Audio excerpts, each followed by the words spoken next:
Muchas gracias, señor presidente. Tiene la palabra, senador Iván Duque. Nosotros, como partido, hemos abordado esta discusión presupuestal partiendo de un supuesto. La discusión del presupuesto en un país es quizás una de las más importantes en la discusión del futuro y del presente, porque el presupuesto es el esqueleto de las políticas públicas y es el alma del voto programático. Y nos parece muy importante que esta discusión la miremos de manera profunda, señor ministro. A diferencia de lo que usted ha planteado, creo que esta discusión en las comisiones conjuntas ha sido por lo menos algo pueril y anodina. No hemos podido entrar en mucha sustancia y quisiera plantear hoy acá a los señores senadores algunas razones por las cuales no acompañamos este presupuesto. Ya la senadora Guerra habló sobre el derroche y creo que es muy importante en el contexto de esta discusión saber que el presupuesto sin deuda creció muy por encima del crecimiento promedio de la economía y que el recaudo tributario tuvo un crecimiento de más del 47% en los últimos 4 años. Y yo me pregunto, señor ministro, le agradezco que nos preste un poco de atención. Ya que no hubo debate en comisión, por lo menos acá, tener el oído atento del gobierno vale la pena para que los colombianos sepan lo que se está discutiendo, que no es menor. Aquí se le está hablando al país de un presupuesto desfinanciado de más de 12.5 billones de pesos. Senador Roy Barreras, le pido el favor que nos escuchen.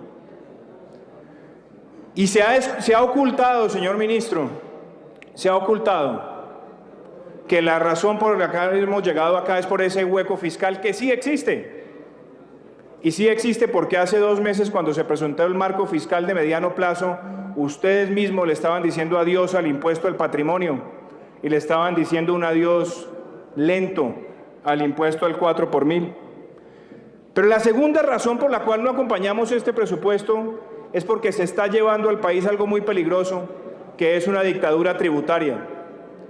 Y la dictadura tributaria, señor ministro, la detonan varias cosas. La primera, usted ha interpretado el artículo 347 de la Constitución, que permite presentar un presupuesto desfinanciado para una vigencia. Ese fue el espíritu del constituyente, para una vigencia. Y usted cita ahora unas jurisprudencias de la Corte Constitucional con los precedentes del 2006 y del 2000. Se conocen, señor ministro, pero hay una gran diferencia. Hoy el país tiene una regla fiscal y esa regla fiscal obliga a una reducción gradual de la deuda y a una reducción gradual del déficit. ¿Qué quiere decir eso? Que cada vez que el gobierno presente un presupuesto desfinanciado, automáticamente va a detonar una reforma tributaria. Y usted hoy le ha presentado al país una reforma para 4 años que aspira a recaudar más de 48 billones de pesos, con algo muy grave. Hay una competencia natural que le asiste a las comisiones terceras del Congreso por su especialidad en los temas tributarios. Y la opción que ha tenido el gobierno, mimetizándola en una ley de financiamiento, es traerlo a las comisiones conjuntas. Y creo que allí se está cometiendo un gran error.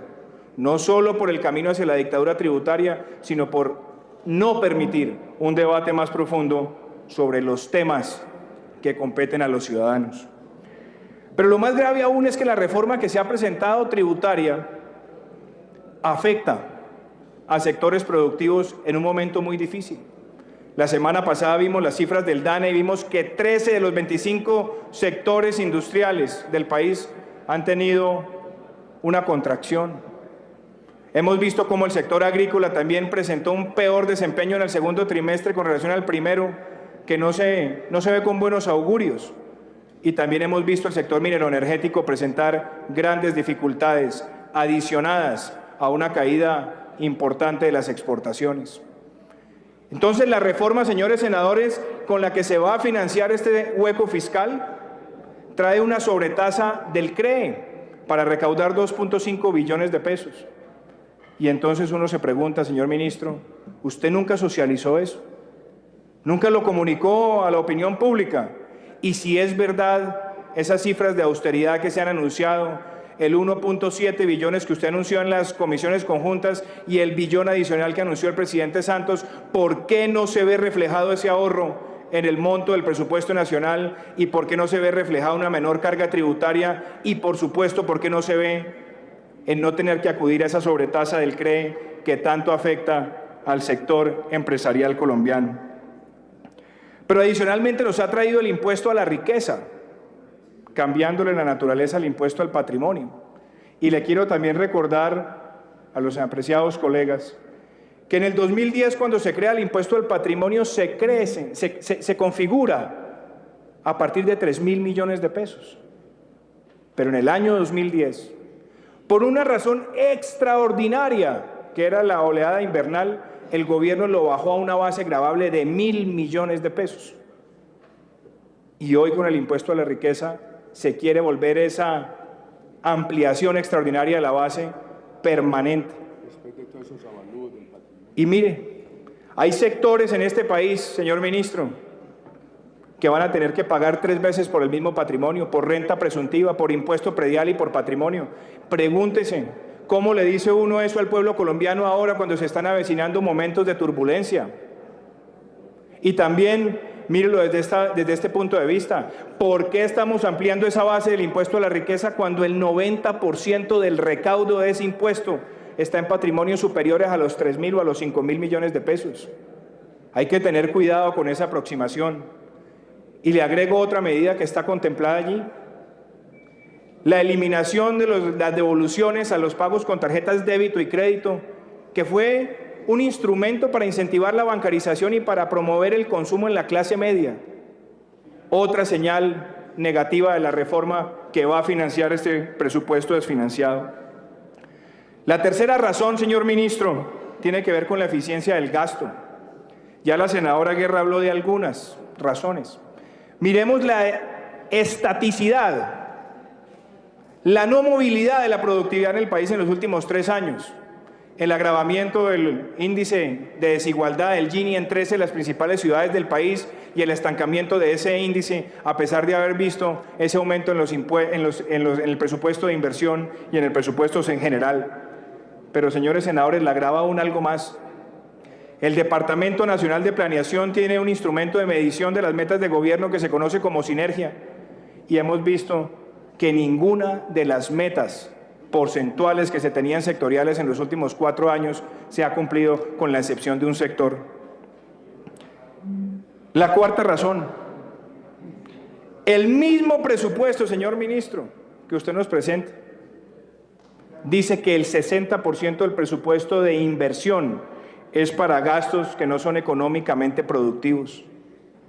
¿Ustedes creen, señores senadores, que es fácil salir a decirle a los electores que ese presupuesto desfinanciado, que se va a llenar con esa carga tributaria, va a ser para un presupuesto donde el 60% de la inversión no es económicamente productiva? Creo que eso era el tipo de debates que hubiéramos esperado tener a profundidad, señor ministro, al interior de las comisiones conjuntas.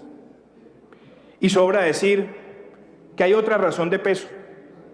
El Centro Democrático insistió que es una mala práctica tener partidas globales que se prestan para un manejo dudoso en la relación del Ejecutivo con el Legislativo. A pesar de los anuncios, hoy subsisten 2 grandes partidas globales, señores senadores, y que yo creo que a todos les deben interesar. La primera, en el presupuesto regionalizado hay 1.8 billones de pesos que aún aparecen por regionalizar. Sería bueno saber cuál va a ser esa distribución. Y aún subsiste en el presupuesto del Ministerio de Hacienda cerca de 1.2 billones de pesos para proyectos por distribuir. Otra gran partida global. Otra razón, señor ministro: la sostenibilidad y la consistencia de este presupuesto con el marco fiscal de mediano plazo sí importa.